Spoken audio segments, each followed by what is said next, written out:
वालेकुम दोस्तों, इनसाइड पे मौजूद अगर मैं खुश आमदीद। तो मिसाल आपने सुनी होगी, लेकिन उस मिसाल के अंदर मैं कुछ तब्दीली कर रहा हूँ। मतलब ये मैं कह सकता हूँ कि जनरल फैज़ हमीद मेहरबान तो इमरान खान पहलवान। अब इसके पीछे जो हकीकी मिसाल है उसके अंदर जो जो लफ्ज़ आपने फ़िट करना है अपनी मर्ज़ी का, वो आप फ़िट कर सकते हैं। और उसकी वजह ये है ये मिसाल देने की कि जनाब अब सिर्फ 2 हफ्तों की कहानी रह गई है बाकी, यानी सिर्फ 14 दिन। और इन 14 दिन के अंदर ना जनरल फैज़ हमीद बाकी रहेगा और ना ही उसकी तरफ से बनाया गया पहलवान की सियासत बाकी रहेगी। क्रिएटर और उसका ऑब्जेक्ट दोनों के दोनों अब मुकम्मल तौर पर ख़त्म होने जा रहे हैं और ये बात तय है। अगरचे इस वक्त भी जब मैं ये गुफ्तगू भी रिकॉर्ड कर रहा हूँ, उस वक्त भी इमरान खान को वापस सिस्टम के अंदर फिट करने की पूरी कोशिशें जारी हैं। जनरल फैज़ हमीद नेटवर्क इस वक्त भी मुकम्मल तौर पर मुतहरक है और वो ये कोशिश कर रहा है कि ये जो लड़ाई इस वक्त आखिरी दम तक आ गई है या आखिरी मरहला चल रहा है, और ये जो है ना टिमटिमाते चिराग जो हैं वो एक मरतबा फिर ज़रा फड़फड़ाने की कोशिश कर रहे हैं।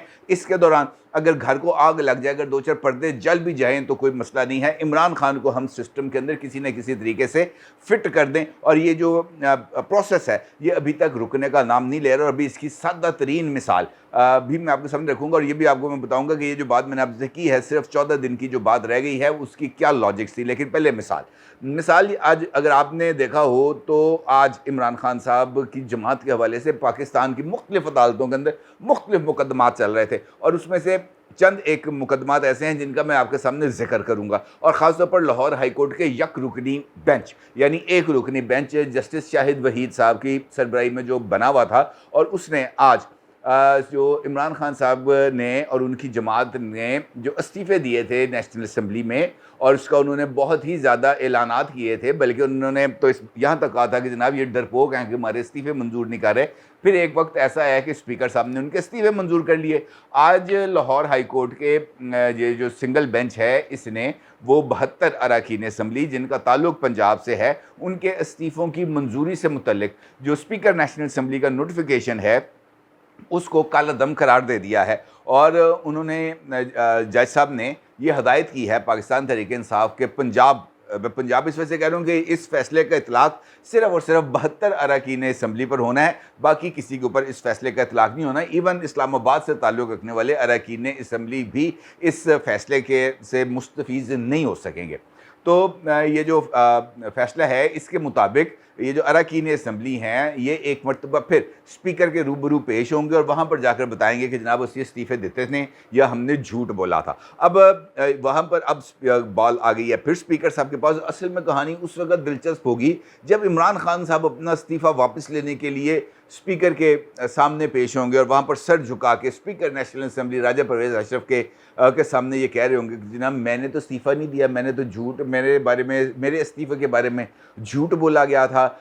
या मैं दबाव का शिकार था, उस दबाव के तहत मैंने इस्तीफ़ा दिया। बड़ी एक नई सी कहानी बन जाएगी। लेकिन इसके बावजूद इमरान खान साहब की जमात को सिस्टम में फिट करने की जो कोशिश है ये उसी की एक कड़ी है। और अगर आपको याद हो कि जिस वक्त ये पंजाब और खैबर पख्तूनख्वा में असम्बलियों वाला केस चल रहा था, उस वक्त भी जो हेड मास्टर हैं यानी चीफ जस्टिस हैं पाकिस्तान के, उनकी तरफ से भी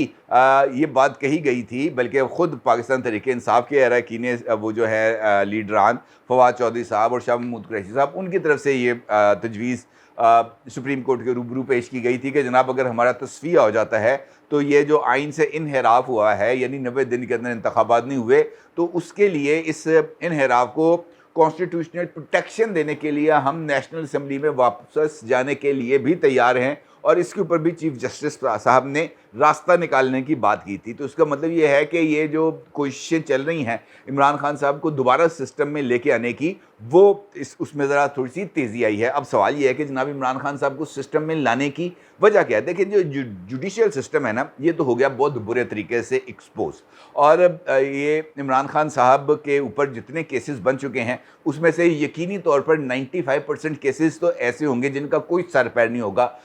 वो सिर्फ इस वजह से बनाए गए होंगे कि इमरान खान को थोड़ा सा जो है एक अदालत से दूसरी अदालत ज़रा चक्कर उनके लगते रहें। लेकिन चंद केसेस ऐसे हैं जो हकीकी मानों में इमरान खान साहब के लिए मुश्किल का सबब बन सकते हैं। जैसे ये अलकादर ट्रस्ट केस है, इसमें इमरान खान साहब के बचने के इम्कानात बहुत ही ज़्यादा महदूद हैं, क्योंकि इस हवाले से जो सरकारी रिकॉर्ड है और ख़ुद इमरान खान साहब के काबीना के जो अरकान हैं वो इमरान खान साहब के ख़िलाफ़ गवाही ऑलरेडी रिकॉर्ड करा चुके हैं। दूसरा केस है तोशा खाना का केस, जिसके ऊपर इलेक्शन कमीशन ऑफ पाकिस्तान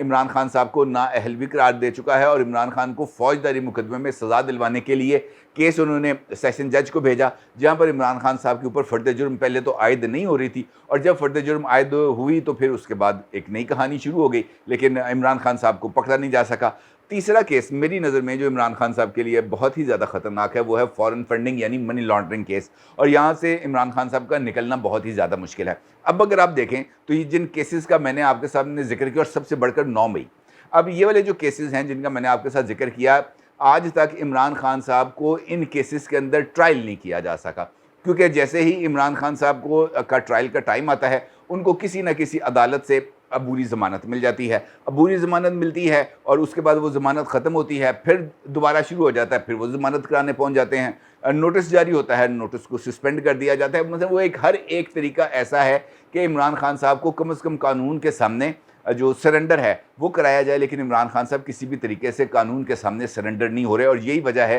कि जुडिशियल सिस्टम जिस तरीके से आउट ऑफ द वे जाकर इमरान खान को सपोर्ट कर रहा है, और ख़ासतौर पर जुडिशियल इस्टेब्लिशमेंट जिस तरीके से नंगी चिट्टी होकर इमरान खान के सामने या इमरान खान के साथ आकर खड़ी हुई है, उससे तो इसी बात का इम्कान पाया जाता है कि जनाब ये जो नेटवर्क है जो माजी में प्रोजेक्ट इमरान को खड़ा करने के लिए बनाया गया था, वो नेटवर्क अभी भी अपने प्रोजेक्ट से पीछे हटने के लिए तैयार नहीं है। और ये वजह है कि 9 मई के वाक़यात की तहकीकात के लिए या उनके मुल्ज़मान को सज़ाएँ देने के लिए जो हमारा जुडिशल सिस्टम है उसके ऊपर भरोसा करने के लिए हमारी मिलिट्री इस्टेब्लिशमेंट तैयार नहीं है, और उन्होंने इस मामले का अब अज़ खुद फैसला लेने का ऐलान किया है। अब चूँकि जुडिशल इस्टेब्लिशमेंट बहुत ही ज़्यादा मुतनाज़ा हो गई, तो फिर ये सोचा गया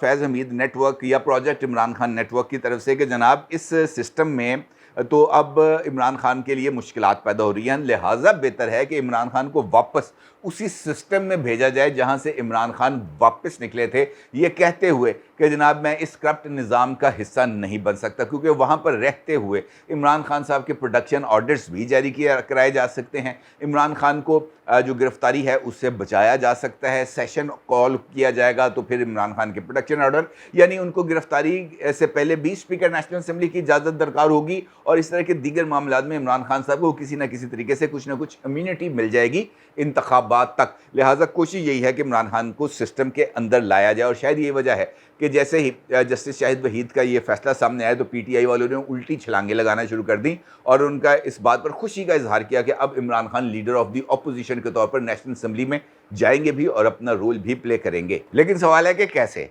क्योंकि वो तमाम लोग जिनको पहले ही जस्टिस शाहिद वहीद साहब की तरह ये जो फैसला है उसको काला दम करार देकर असम्बली के अंदर घुसाने की कोशिश की गई थी, वो तो असम्बली के अंदर घुस नहीं सके। राजा परवेज़ अशरफ साहब ने तो असम्बली के दरवाजे नहीं खोलने दिए। इसका मतलब ये है कि ये कोशिश बज़ाहिर तो रायगां जाएगी, और इसके साथ साथ इस फैसले को अभी चूँकि ये सिंगल बेंच का फैसला है, इसको इस पर जो है इस पर अपील दायर की जा सकती है डिवीज़न बेंच के सामने, और उसके बाद फिर सुप्रीम कोर्ट के ऊपर भी ये केस जाएगा। इसका मतलब ये है कि अभी फौरी तौर पर इमरान खान के सिस्टम में वापसी उस वक्त तक मुमकिन नहीं है जब तक इमरान खान साहब नाक से लकीरें नहीं निकलवाएंगे, और अब नाक से लकीरों का टाइम भी मेरा ये ख्याल है कि किसी हद तक जो है वो ख़त्म होता चला जा रहा है। और ख़त्म क्यों हो रहा है उसकी वजह यह है कि वो जो सिस्टम है यानी पाकिस्तान की इस वक्त जो हैयत मुक़्तदरा है, यानी पाकिस्तान की जो इस्टेब्लिशमेंट है, वो शायद अब जो काम उसको आज से 1.5 साल पहले करना चाहिए था, आज से 2 साल पहले करना चाहिए था, आज से 2.5 साल पहले करना चाहिए था, वो काम उस वक़्त नहीं किया जा सका, और अब उस काम का आगाज़ किया गया है। यानी प्रोजेक्ट इमरान खान के अंदर जो मौजूद शख्सियात थीं उनके ख़िलाफ़ सख्त तरीन कार्रवाई, क्योंकि जो सॉफ्ट रिमाइंडर्स थे वो काम नहीं कर रहे थे। उन सॉफ्ट रिमाइंडर्स के नतीजे में जो बात कही जा रही थी, जो समझाने की कोशिश की जा रही थी, जो पैगामात दिए जा रहे थे कि भाई हट जा, मुड़ जा, पीछे हो जा, लेकिन वो इस बात को समझने या सुनने के लिए तैयार नहीं थे। और अब सिस्टम ने यानी मिलिट्री इस्टेब्लिशमेंट ने इस बात का फ़ैसला किया है कि वो तमाम लोग जो सॉफ्ट रिमाइंडर्स के बावजूद पीछे हटने के लिए तैयार नहीं थे, उन सब का कोर्ट मार्शल किया जाएगा, उन सब का कोर्ट मार्शल किया जाएगा। और इस वक्त भी जो लोग मौजूद हैं जिसका इंकशाफ फैसल वऊदा साहब ने किया है, फ़खर दुरानी साहब एक बड़े सीनियर जर्नलिस्ट हैं, उनकी एक रिपोर्ट शाया हुई है आज दी न्यूज़ में भी और रोज़नामा जंग में भी, और इस रिपोर्ट के अंदर फ़खर दुरानी साहब ने फैसल वाउडा साहब से ये बात मंसूब की है कि ये जो 9 मई के वाक़यात भी हुए थे, इसमें भी जो मनसूबाबंदी थी उसकी तमाम तर डिटेल्स मौजूद हैं और उसके तमाम तर जो डॉट्स हैं वो बड़े अच्छे तरीके से कनेक्ट हो रहे हैं और ये जो मनसूबा साजी की गई थी उसके अंदर कौन कौन शामिल था उसके लिए भी कुछ चीज़ें ब्लैक एंड वाइट के अंदर मौजूद है और फैसल वाउडा साहब ने इस बात का भी इंकशाफ किया है फ़खर दुरानी साहब के साथ गुफ्तगू करते हुए कि जनरल फैज़ हमीद साहब भी इस मामले में लूप में मौजूद थे या इस मामले पर उनकी भी किसी न किसी जगह पर कॉन्सेंट मौजूद थी या वो इस मंसूबा साजी के अंदर शामिल थे। फैसल वाउडा ने फ़खर दुरानी को ये बताया, जो रिपोर्ट हुई है बात। इसका मतलब ये है कि जो ख़बर मैंने आपके साथ पिछले वीलॉग के अंदर आपके साथ शेयर की थी कि जो अंदर की बातें हैं, बंद कमरों में होने वाली जो गुफ्तगू है, अगर वो लीक हो रही है, वो लीक होके एकदम से तो नहीं पहुंची होगी ना ज़ल्मे खलीलज़ाद तक या किसी और अमरीकी सफारतकार तक। ये जो अंदर से खबर लीक हुई, ये किसी न किसी बंदे ने किसी एक बंदे को भेजी, वहाँ से ये पैगामात का तबादला होता होता आगे किसी लेवल तक गया। तो इसका मतलब ये है कि ये जो नेक्सस था या ये जो नेटवर्क था, ये किसी न किसी लेवल पर इंटैक्ट था और उस नेटवर्क को ब्रेक करना बहुत ही ज़्यादा ज़रूरी था। और अगर उस नेटवर्क को ब्रेक करना है तो फिर इस बात का भी पता लगाना ज़रूरी है कि जनाब इस नेटवर्क के बेनिफिशरी कौन कौन थे और अगर इस नेटवर्क के बेनिफिशरीज़ अब भी इंटैक्ट है तो फिर उस बेनिफिशरीज़ को जो है वो लॉजिकल एंड तक लेके जाना ज़रूरी है। और जो बात मैंने आपसे कही कि अगले 14 दिन इस हवाले से इम्पॉर्टेंट हैं, तो वो यकीनी तौर पर इम्पॉर्टेंट इस वजह से हैं कि अंदर से ही यानी मिलिट्री इस्टेब्लिशमेंट ने अपने इदारे के अंदर कुछ ऐसे लोगों को आइडेंटिफाई किया है जो लीकेज के अंदर ना सिर्फ मुलव्वस थे बल्कि वो रिटायर होने के बावजूद भी अपने माजी के कॉन्ट्रैक्ट्स को या उन डिप्लॉयमेंट्स को जो उनके दौर के अंदर की गई थी उनको इस्तेमाल कर रहे थे और उनको जिनको इस्तेमाल किया जा रहा था उनको शायद इस बात की यकीन दहानी कराई जा रही थी कि कुछ नहीं होगा, डोंट वरी, सारे मामलात हमारे कंट्रोल में, आज नहीं तो कल आ जाएंगे, इमरान खान आ जाएगा तो जनाब यहाँ पे लहरें बहरें हो जाएंगी। लेकिन 9 मई ने इस सारी सूरत हाल को एक लॉजिकल एंड की तरफ धकेलना शुरू कर दिया है। अब अगर वो लॉजिकल एंड की तरफ जा रहे हैं, अगले 14 दिन के अंदर जो कोर्ट मार्शल है वो ना सिर्फ हो जाएंगे बल्कि शायद उन तमाम लोगों के नाम भी आपके सामने रखे जा सकें जिनका कोर्ट मार्शल होगा और उनको सज़ाएं मिलेंगी। और यही वजह है कि इसी नेटवर्क ने प्लान बी के ऊपर काम का आगाज़ किया है, यानी इमरान खान अगर इस तरीके से यानी इलेक्शंस के ज़रिए सिस्टम में नहीं आ रहा तो उसको अदालती फ़ैसलों के ज़रिए वापस सिस्टम के अंदर धकेला जाए ताकि इमरान खान को महफूज रखा जा सके। देखना ये है कि अब ये वाला ख्वाब या ये वाली कोशिश वो पाए तकमील तक पहुंचती है या नहीं, क्योंकि मुझे इस बारे में भी कोई इम्कानात अभी फ़िलहाल तक नज़र नहीं आ रहे कि इमरान खान का इतनी आसानी के साथ सिस्टम में वापस जाना उनके लिए मुमकिन हो पाएगा। क्योंकि जो कहते हैं ना पुलों के नीचे से पानी गुज़र गया है, मुझे भी ऐसा लग रहा है कि इमरान खान साहब के लिए जो पानी है बहुत ज़्यादा वो पुलों के नीचे से गुज़र चुका है और उनके लिए अब अगर वापसी का कोई रास्ता रह गया है बाकी तो वो शायद मेरा ख़्याल है कि वो इन इलेक्शंस में नहीं तो शायद अगले इलेक्शंस के अंदर मुमकिन हो सके। इससे पहले तो उनकी वापसी के इम्कानात मुझे खासी हद तक जो है वो कम होते हुए ही नज़र आ रहे हैं। अपनी राय का ज़रूर इंतज़ार कीजिएगा। आपका बहुत शुक्रिया। अल्लाह हाफ़िज़।